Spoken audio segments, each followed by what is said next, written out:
Hari ini saya mau bahas ada 3 istilah penting sih sebenarnya. Ini berbeda semua, ini tuh terpisah semua, bukan suatu yang nyambung ya. Ada segmen reporting, saya mau kenalkan kalian ada interim reporting, sama satu lagi intronya business combination itu apa. Kita mulai dari yang pertama dulu, segmen reporting. Nah, segmen reporting ini nanti ada hitungannya singkat, karena ada hitungannya singkat saya suka step by step menjelaskannya, jadi nanti kita akan pindah-pindah di Excel aja ya di tengah-tengah. Ketika kita belajar akuntansi, kalian harus tahu itu pedomannya itu diatur di undang-undangnya akuntansi itu nomor berapa. Di Indonesia, aturan akuntansi diatur di pedoman standar akuntansi keuangan, biasa kita sebut dengan PSAK. Segmen reporting ini sendiri diatur di nomor 5 ya, PSAK nomor 5. PSAK itu punyanya aturannya Indonesia. Kalau teman-teman belajar tentang akuntansi, akuntansi itu kan berlaku general umum di dunia. Nah, di dunia ada suatu aturan yang disebut biasanya kalau kita sebut nama kerennya IFRS, singkatan dari International Financial Reporting Standard. Jadi kalau di dunia diatur di IFRS nomor 8 ya. Apa sih segmen reporting? Segmen reporting itu kita akan membagi laporan keuangan kita berdasarkan klasifikasi tertentu seperti ini. Boleh nama produk servisnya, boleh proses produksinya, boleh customer-nya, boleh cara distribusinya, dan lain-lain. Contoh, ini nggak akan saya banyak-banyak berikan clue, karena ini akan jadi tugas kalian yang pertama untuk pengambilan nilai 10% yang pertama level 1. Nanti teman-teman cari contoh perusahaan nyata, cari contoh segmen reporting di dunia nyata itu gimana sih? Nah, itu nanti kalian akan kerjakan itu kurang lebihnya di level 1 ya. Kurang lebih teman-teman, laporan keuangan itu kan ada income statement, ada laporan arus kas, ada balance sheet, neraca, statement of financial position, kemudian ada perubahan modal, terus kemudian ada notes-nya, catatannya. Nah, kurang lebih yang disebut dengan segmen itu, bagaimana kalau laporan keuangannya itu kita tuh bagi-bagi berdasarkan, misal ya, saya sebut satu perusahaan yang mewakili hari ini, misal PT Unilever. PT Unilever itu bisa menyajikan laporan keuangannya itu pendapatan dikurangi beban. Nah, pendapatannya di sana bisa kalian lihat, oh ada miliaran, ada triliunan rupiah. Sebenarnya pendapatan itu kalau mau dipecah per segmen bisa. Bagaimana cara memecahnya? Bisa dari produk-produknya Unilever. Unilever itu teman-teman tahu nggak? Berkecimpung, bergerak di bidang produk apa saja yang dijual. Teman-teman tahu nggak produknya PT Unilever? Coba sebutin Kebutuhan dong. sehari-hari. Apa misalnya? Sehari-hari Dianti Pepsodent. seperti apa? Pepsodent tuh punya Unilever. Ya, pasta gigi gitu ya. Terus apa lagi Ya. yang kalian kenal teman-teman? Unilever produksi apa Sabun, lagi? sabun cuci. Ya, ada Santa bilang sabun cuci, betul. Ada apa lagi? Teman-teman tahu nggak? Ada lagi loh selain dunia persabunan pasta gigian. Ayo, produk-produk yang dijual oleh PT Unilever. Kecantikan, Bu. Kecantikan bisa, Kosmetik. skincare, kosmetik Ya, boleh. skincare. Ada lagi loh yang di luar itu, di luar tentang itu.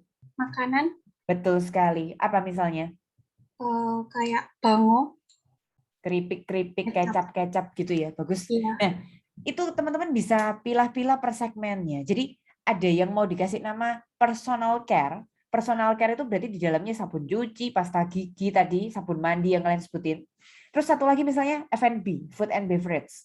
Di dalamnya ada keripik-keripik, ada camilan, ada minuman, ada yang tadi kalian sebutin, ada kecap dan lain sebagainya gitu ya. Nah, itu namanya segmen. Kurang lebih seperti itu. Nanti ya, saya praktekkan itu di Excel. Nah, ini ada suatu aturan.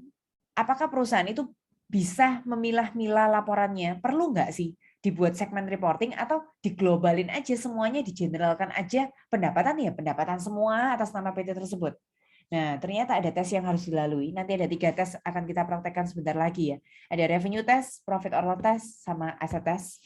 Kalau sudah lolos salah satu di antara 3 tes ini, harus lolos lagi satu tes selanjutnya, yaitu 75% external revenue testnya terpenuhi atau enggak. Ayo kita pindah. Saya mau kalian bersama-sama saya bekerja di Excel sekarang. Contoh lain selain PT Unilever, ada PT Astra. PT Astra itu juga bergelut di banyak industri.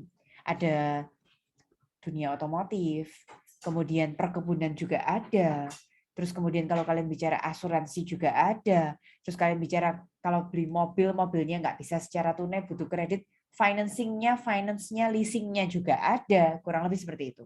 Jadi kalian bisa bagi ABCD itu per nama produk yang kalian hasilkan. Kalau kalian perusahaan yang merasa, loh saya fokusnya hanya jual di produk ini aja, saya mau segmen lagi berdasarkan produk nggak bisa karena produk saya melulu itu aja sejenis. Ya segmen itu nggak mesti tentang produknya.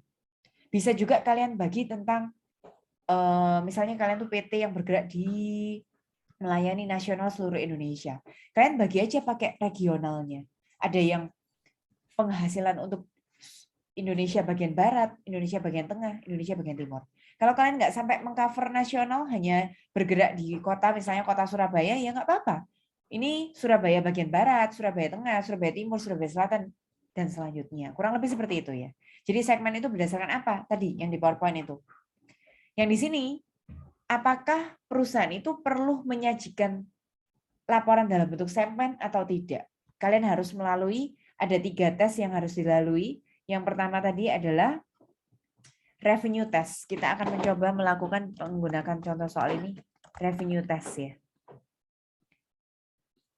Teman-teman pernah tahu istilah yang di atas itu sambil dibaca dong? Ada istilah affiliated atau internal, unaffiliated external. Kalian pernah dengar itu di dunia sehari-hari nggak? Afiliasi. Apa sih afiliasi itu? Ada yang tahu? Silakan. Atau begini, clue-nya. Penjualan. Kenapa penjualan bisa dibagi 2 dalam sebuah perusahaan? Ada yang disebut dengan penjualan internal sama penjualan eksternal. Ada yang bisa cerita nggak? Silakan. Ada yang mau coba jawab? Jadi penjualan itu ada yang disebut dengan internal, eksternal itu seperti apa? Kalian bisa pelajari duluan loh sebelum ketemu saya hari ini. Misal ya untuk yang minggu depan, kalian klik-klik dulu tuh video-video recording kita yang ada di e-learn. Siapa tahu bisa membantu kalian untuk dapetin poin plus menjawab pertanyaan saya ini. Gimana teman-teman? Silakan. Ya Bu, mau coba. Ya silakan Jen. Mungkin yang afiliasi itu yang ada hubungan kerjasamanya. Jadi nanti kalau dapat komisi atau keuntungan gitu dibagi bersama. Kalau eksternal itu yang nggak ada hubungan Spesial gitu kerjasama. lah ya pokoknya afiliasi itu ya. Kalau saya perdalam lagi pertanyaannya jadi penjualan eksternal dan internal ya. Internal kira-kira jual ke siapa? Eksternal jual ke siapa? Coba kalian coba tebak-tebak deh kalau di perusahaan. Kenapa kok revenue-nya dibagi 2? Sambil saya jumlahkan ya. Jadi revenue test itu harus mencakup pendapatan internal sama eksternal sekaligus. Nah, itu kan datanya di tabel di atas tuh masih dipisah. Jadi kita yang A kita gabungin dulu internal, kemudian yang eksternalnya berapa. Begitu pula dengan yang B, lakukan demikian sampai yang F ya teman-teman. Nah, ayo. Apa itu eksternal dan internal? Sambil menunggu. Ini kita jumlah ya. Ketemulah 1,2 miliar sekian. Yang lolos revenue test harus yang segmen yang penjualannya lebih besar atau pas sama dengan 10% dari total revenue tadi. Total revenue-nya tadi 1, 2, 4, 2, 7, 50 itu kan. Saya kalikan 10%, berarti kan 124 juta. Nah, segmen mana saja yang penjualannya melewati 124 juta? Itu yang lolos tes. Ya, silakan Thomas. A, B, C. Bagus. Ayo, masih ditunggu. Total revenue-nya kan mencakup revenue eksternal internal. Masih belum tahu. Saya jawab dulu ya untuk pertanyaan yang pertama berarti. Revenue eksternal itu kalau kita jual ke outside customer, pihak eksternal yang nggak kita kenal. Misalnya Astra, tadi jualan mobil, Innova. Yang beli Innova itu Thomas, yang beli Innova itu saya, yang beli Innova itu Jennifer.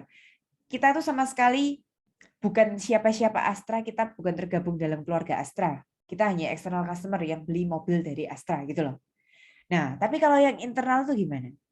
Internal itu kalau misalnya Astra tadi kan katanya Asyari punya perkebunan. Perkebunannya itu butuh mobil direksinya untuk visitasi ke perkebunan itu butuh Innova misalnya. Untuk lihat-lihat jalan-jalan di perkebunannya itu butuh Innova, butuh truk atau butuh pick up atau apalah, pokoknya kendaraan yang mereknya produksinya Astra.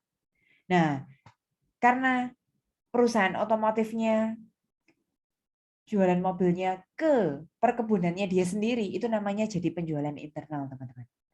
Paham ya? Jadi antar related gitu loh. Satu naungan nama perusahaan yang sama. Itu namanya penjualan internal.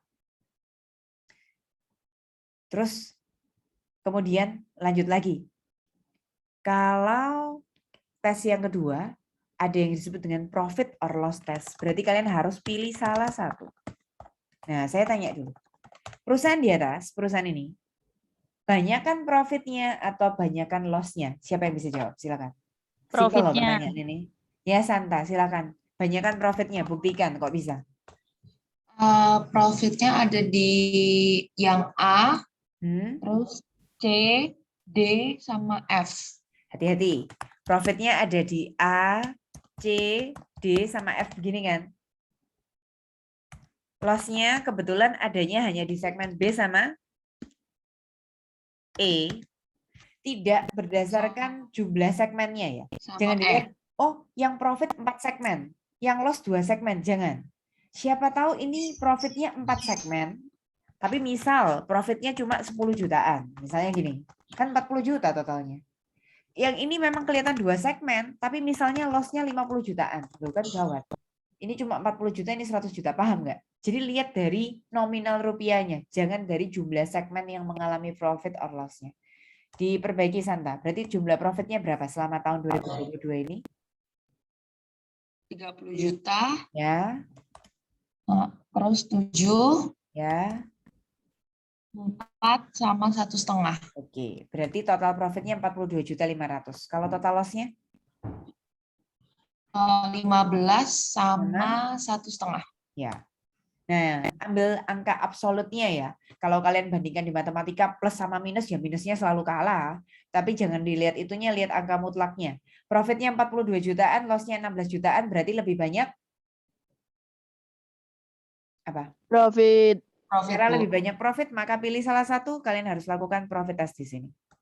Kalau banyakkan loss-nya, lakukan loss test. Kalau banyakkan profit-nya, lakukan profit test. Yang boleh ikut profit test hanya segmen yang mengalami profit saja. Berarti yang tadi disebutkan oleh Santa. A, C, D, F. Terima kasih Santa. Ditulis ya sama Asyari. Nanti teman-teman kan semua sudah tergabung di grup lain.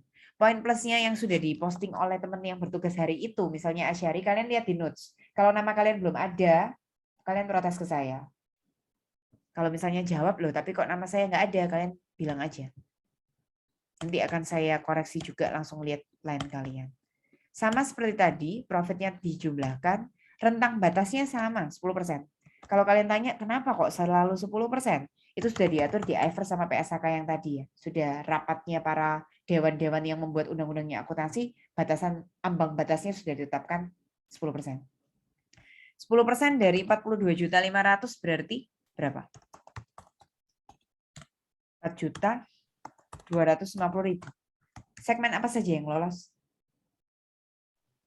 AC. AC. A, C. Oh, sorry, D-nya enggak. A, C. Bagus sekali. Oke, sekarang tes yang ketiga. Identifiable asset test. Kalau ini nggak ada halangan, nggak ada batasan apa-apa yang perlu saya beritahukan, akan diketahui di soal seperti ini teman-teman. Bisa dilihat di sini. Identifiable asset-nya sudah diketahui berapa masing-masing. Tinggal teman-teman jumlahkan saja ke bawah. Sama, ambang batasnya juga 10%. 10% dari totalnya 2505. Berarti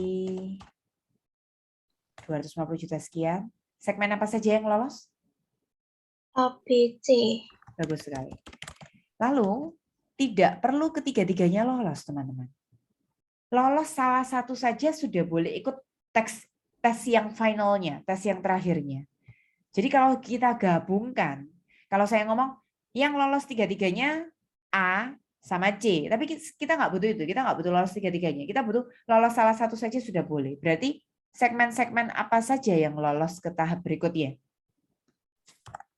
ABC. ABC. Nah, kalian persatukan itu. ABC-nya itu dipersatukan jadi satu. untuk masuk ke final test yang terakhir. Final test yang terakhir, seperti yang di PowerPoint tadi, apakah kalau mereka digabungkan, lebih besar sama dengan 75% dari total revenue-nya perusahaan enggak? Tapi di sini yang perlu kalian perhatikan, revenue-nya harus yang eksternal saja. Jadi, waktu revenue test tadi, revenue-nya kan mencakup internal sama eksternal. Kalau kita bicara tentang tes yang terakhir ini, yang 75% ini, harus yang external only ya. Jadi A ini yang external only. B, kemudian cari yang external only. Berarti kalau kalian punya perusahaan yang revenue-nya masih digabung, revenue internal eksternalnya masih belum dipisah, pisahkan dulu ya. Jadi di dalam revenue totalnya perusahaan itu, kalau ada afiliasi, ada sangkut pautnya sama perkebunannya sendiri, atau sama divisi lainnya sendiri, itu dikeluarin dulu. Karena yang masuk di sini harus yang benar-benar revenue saja dari eksternal. A, B, C kita persatukan. A-nya berapa? 215, B-nya 590, C-nya 190 juta. 90. Apakah 75% dari totalnya, lah lebih nggak? Lebih. 995? Betul ya, lebih besar sama dengan. Oleh karena itu berarti ini mengindikasikan segmen yang lolos di atas tadi A, B, C lolos layak menjadi reportable segment. Ini jawaban akhirnya teman-teman. Di dunia sehari-hari bagaimana kalau kasusnya tidak lolos begitu ya.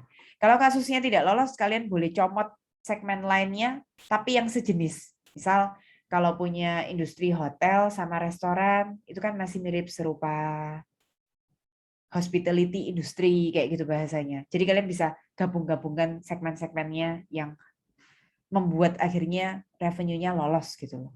Oke. Ada yang mau dibahaskah? Ini nanti salah satu contohnya yang jadi AFL 1 kalian, saya minta kalian untuk mencari contoh nyatanya ya.